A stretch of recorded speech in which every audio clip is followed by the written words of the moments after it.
হাফসা এখনো ঘুমায় রয়েছে, ঘুম থেকে ডাকছে এখন পর্যন্ত উঠে না। তাও উঠছে, তাও আবার এই যে বসে আছে কীভাবে।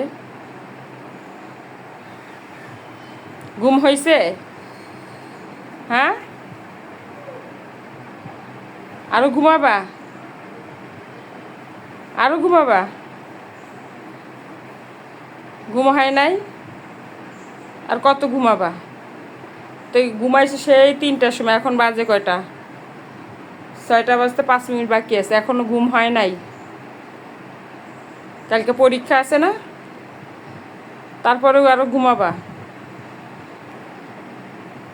এখন ওঠো, উঠা হাত মুখ ধুয়ে তারপর নাস্তা পানি খেয়ে পড়তে বসো। কালকে তো গণিত পরীক্ষা না? হ্যাঁ ওঠো। আর ঘুমাইতে হবে না, বহুত ঘুমাইছো। এখন মাথা ঠান্ডা হয়েছে, এখন নাস্তা পানি খেয়ে পড়তে বসো।